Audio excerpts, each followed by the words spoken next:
7 ساعت میخوابی. همه چیز رو درست انجام میدی. سر وقت میری توی تخت. کافئین نمیخوری. حتی قبل از نیمه شب چشماتو میبندی. اما باز هم صبح خسته و بیحال بیدار میشی و ناخودآگاه دستت میره سمت یه دابل اسپرسو. واقعاً حرص‌آوره. حالا قسمت عجیب ماجرا اینجاست. یه نفر توی ژاپن دقیقاً همین 7 ساعت رو میخوابه، ولی صبح سرحال، متمرکز و پر از انرژیه. راز کارش چیه؟ ژنتیک خاص دارن؟ تشک جادویی دارن؟ یا شاید ما از اول روش خوابیدن رو اشتباه یاد گرفتیم؟ سلام، اینجا جاییه که ایده های بزرگ رو ساده میکنیم. امروز میخوایم عادتهای خواب مردم ژاپن رو بررسی کنیم. ببینیم چطور با فقط 6 تا 7 ساعت خواب استراحت عمیق و واقعی دارن، در حالی که خیلی از ما 8 ساعت هم میخوابیم ولی صبح مثل زامبی راه میریم. خبر خوب اینه که لازم نیست بلیت توکیو بگیرید یا تشک $400 بخرید. توی این ویدیو 7 عادت علمی و اثبات شده از خواب ژاپنی ها رو میگم که کمک میکنه حتی با خواب کمتر سرحالتر بیدار بشید. بیایید قدم به قدم جلو بریم و بله، میتونید از همین امشب شروع کنید. قدم اول، اتاق خواب خنک. دما همه چیز رو عوض میکنه. یک مطالعه بزرگ روی بیش از 2000 خانه ژاپنی نشون داده میانگین دمای اتاق خواب هنگام خواب حدود 13 درجه سانتیگراده. این رو مقایسه کنید با دمای رایج خونه‌های ما که بین 20 تا 25 درجه است. این فقط بحث راحتی نیست، بحث عصب شناسیه. دکتر متیو واکر، متخصص خواب، توضیح میده که برای ورود مغز به خواب عمیق و ترمیمی، دمای مرکزی بدن باید حدود 2 تا 3 درجه کاهش پیدا کنه. اتاق خنک این فرایند رو طبیعی فعال میکنه. امشب امتحانش کنید. دمای اتاق رو بین 15 تا 18 درجه تنظیم کنید. یا اگر هوا گرمه، پنکه روشن کنید یا پنجره رو باز بذارید. با این کار به مغزتون پیام میدید وقت ترمیمه.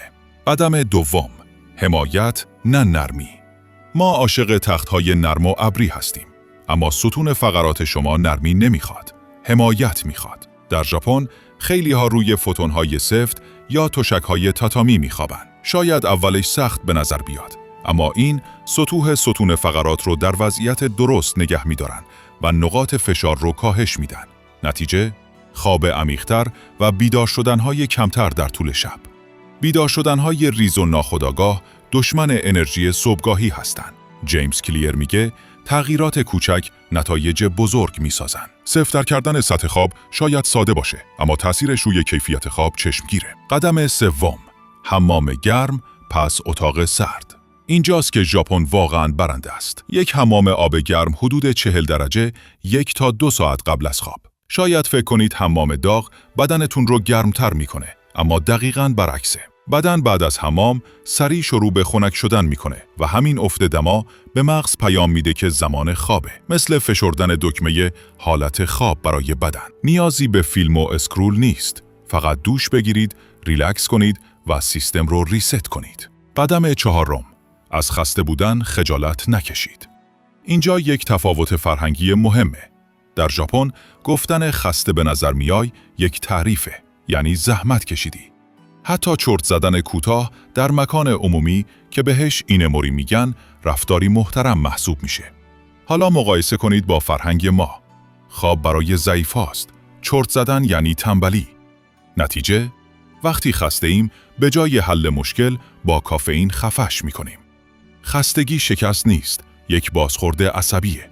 قدم پنجم، چرت استراتژیک. ژاپنی‌ها وسواس 8 ساعت خواب ندارن. تمرکزشون روی بازیابی انرژیه. یک چرت 20 دقیقه‌ای میتونه حافظه، تمرکز و خلق و خطون رو بهتر کنه، بدون اون حس گیجی بعدش. شما به خواب بیشتر نیاز ندارید، به عادت خواب بهتر نیاز دارید. به قول جیمز کلیر، بهینه‌سازی سیستم نه وسواس روی عدد. ویدیو رو لایک کن تا بریم سراغ قدم بعد. قدم ششم، تکنولوژی خاموش، خواب روشن. صفحه نمایش‌ها نور آبی ساطع می‌کنند و ترشح ملاتونین، هورمون خواب، رو به تأخیر میندازن. ژاپن تکنولوژی داره ولی قوانین استفادهش قبل خواب سفت و سخت‌تره. محتوای هیجانی و پرتنش قبل خواب ممنوع. عادت جدید، 1 ساعت قبل از خواب صفحه نمایش‌ها خاموش، تخت سینما نیست، منطقه خوابه. عدم هفتم، بالش درست. بالش بی اهمیت نیست. تصور کنید 8 ساعت گردنتون در زاویه غلط باشه. ژاپنی‌ها از بالش‌های پر شده با پوست گندم سیاه استفاده می‌کنند که با انحنای گردن تطبیق پیدا می‌کنه، نه با وزن سر.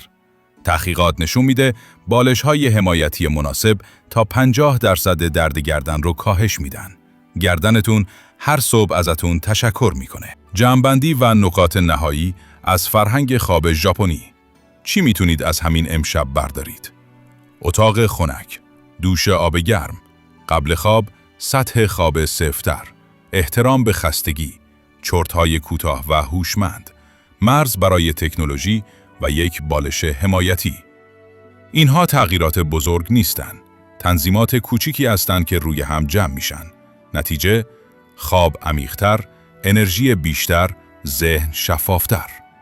چون خواب بهتر فقط برای استراحت نیست، برای عملکرد بهتره. اینجا باور داریم کارهای سخت رو میشه ساده کرد. اگر این ویدیو بهت کمک کرد، برای کسی بفرست که از خسته بودن خسته شده. لایک و سابسکرایب هم فراموش نکنید.